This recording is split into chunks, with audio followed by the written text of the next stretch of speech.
Christian Hannah Horror.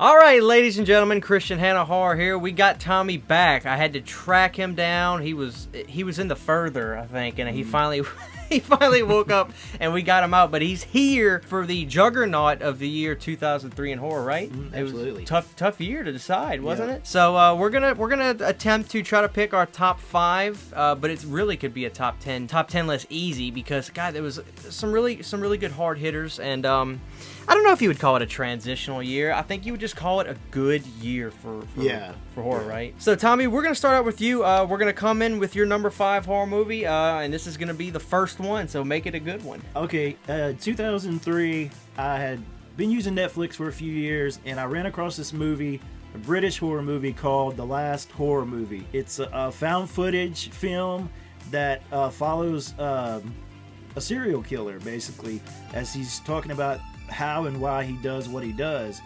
And you know, it's pretty good, but what really got me was the end, when it's kind of a spoiler, but he basically alludes to the fact that if you're watching this film, it's on purpose, and he follows anybody who rents it, and that becomes his next victim. And while I didn't believe it, it just made me think about how, you know, serial killers can randomly just pick anybody, and that really stuck with me, and that's why it's my number 5. I got Wrong Turn on mine, and it's a fun little. I don't think you want to call it a slasher movie. I don't know. I just it's like in the woods. These creepy inbred people.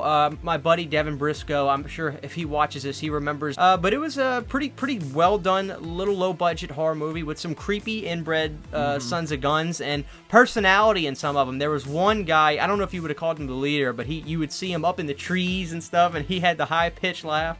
So a fun little horror movie, Wrong Turn, and I think they're still making them. They got like a bunch of them. Yeah. So yeah, Wrong Turn for me, and I'm sure there's gonna be some fans for that out there. But Tommy, let's go into number 4. This is another one I discovered on Netflix. This was before, you know, it became kind of an oversaturated thing, and there weren't a lot of them. I know the year before you had, I think, the Resident Evil movie and 28 Days Later, which may or may not be a zombie film, depending on who you ask. The movie Undead, it's an Australian zombie film. It's, I believe it's shot on video. Really cool special effects. Really cool story with awesome mix of comedy and action, and it's just a really, really good movie, and not a lot of people have seen. But yeah, Undead is my number 4. Okay, for me, coming in at number 4 is a movie that me and my uncle bonded over so much. We love Jeepers Creepers, so when Jeepers Creepers 2 came out in 2003, it was we couldn't have rented it quicker from Blockbuster. And I think it's a good part 2. I remember the movie being... It was a good follow-up. You know, sequels are always tough, you know, because do you try to, once you see the face of evil, you know, like you finally see the creeper to the latter part of the movie, what do you do with a part 2? Do you try to creep him back up and make him a mystery? You don't. And I like that he doesn't really do that in part 2. I think it's the right approach to take with a sequel, and the school bus stuff was great. The kids were great. I was always like wondering what year it was supposed to be in part 2 because I get confused. My number 3 for 2003 is Texas Chainsaw Massacre Remake. This is one I think a lot of people hated when it first came out, but people have kind of softened to it.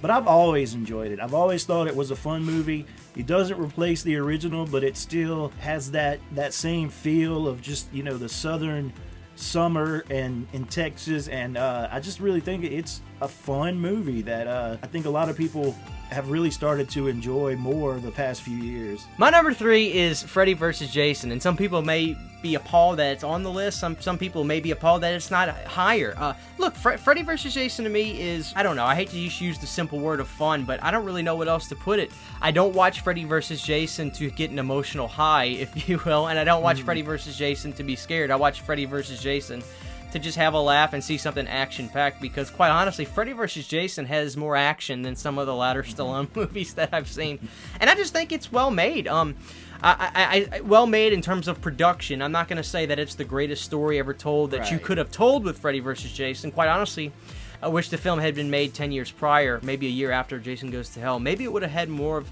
a nostalgic feel, because I don't think Freddy vs. Jason is quite old enough yet to feel retro or nostalgic. It just feels like a I guess more relatively modern, but that's okay because, you know, I am one of those people that sure it would have been great to see Kane Hodder play the role, but when I say that to myself, I try to picture that, and I have a lot of trouble picturing it. I guess it's just because of the way that movie was done and the way Jason was portrayed. Kane was nothing the way the story was told, because Jason was afraid of water, for God's sake. My number 2 is Final Destination 2, and I enjoyed the first one, but I thought this one they really nailed what those movies are. Just the deaths are just so awesome. That's really the only word I can use, and they kind of went ahead with that. That kind of became more of the formula, but I just thought it was a really, really good movie. I loved it. I didn't really expect much because I thought the first one was okay. The first time I saw it, I was just blown away. It's just a great movie. My number 2, I do have Texas Chainsaw Massacre at 2. I really, really, really like it. Don't like it as much as the original, but that's like saying that's like saying I don't like silver as much as gold. You know, they're both pretty valuable. Yeah, it's fun. Jessica Biel obviously is easy on my eyes, and I love the drill sergeant from Full Metal Jacket. All right, my number 1 is Rob Zombie's House of a Thousand Corpses. This movie blew me away, and honestly, I didn't even want to watch it when it first came out. I thought Rob Zombie making a horror movie has no chance of being any good. I caught it on IFC one night and I was blown away. Such a great movie. Starts out as like a kind of a homage to Texas Chainsaw Massacre, and then it becomes something totally different. Just great characters, great soundtrack, great everything. That's why it's my number 1. Yeah, and I'm going to second that. That's clearly my number 1 as well, House of a Thousand Corpses. And I'll say this. This is how good House of a Thousand Corpses is. Even the Halloween fanatics, which I don't consider myself a Halloween fanatic because it's not my favorite franchise, even the Halloween fanatics who hate Rob Zombie's Halloween have to admit that House of a Thousand Corpses is good. And it's a film done purely on the love of the genre, plain and simple. But it doesn't pander too hard. You can clearly see Rob has the movie is got so many Rob Zombie isms in it, and it's clearly his style. Captain Spaulding character, just there's never been a clown like him since, and there never will ever be a Captain Spaulding ever again. This is one of my favorite. Dr. Satan operating on, it wasn't Fish Boy, it was the other one, I think. Fish Boy, Rainn Wilson was already dead.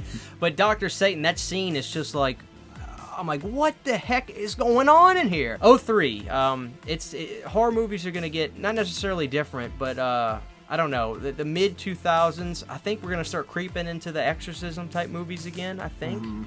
I think there's a couple hidden gems like Drag Me to Hell, one of my favorites. Yeah. Tommy, thank you for coming back to the horror. No It's great problem. to see you. And drop your list in the comment section below. I want to see what your number 1 is. And obviously, I love finding movies that I have not seen in your list because it gives me some homework to do. And then we'll talk later on about those movies. Also, you can check out the description. We've got the new Patreon where I've got tiers where you guys can hear all the music that I write and record myself for my own channel.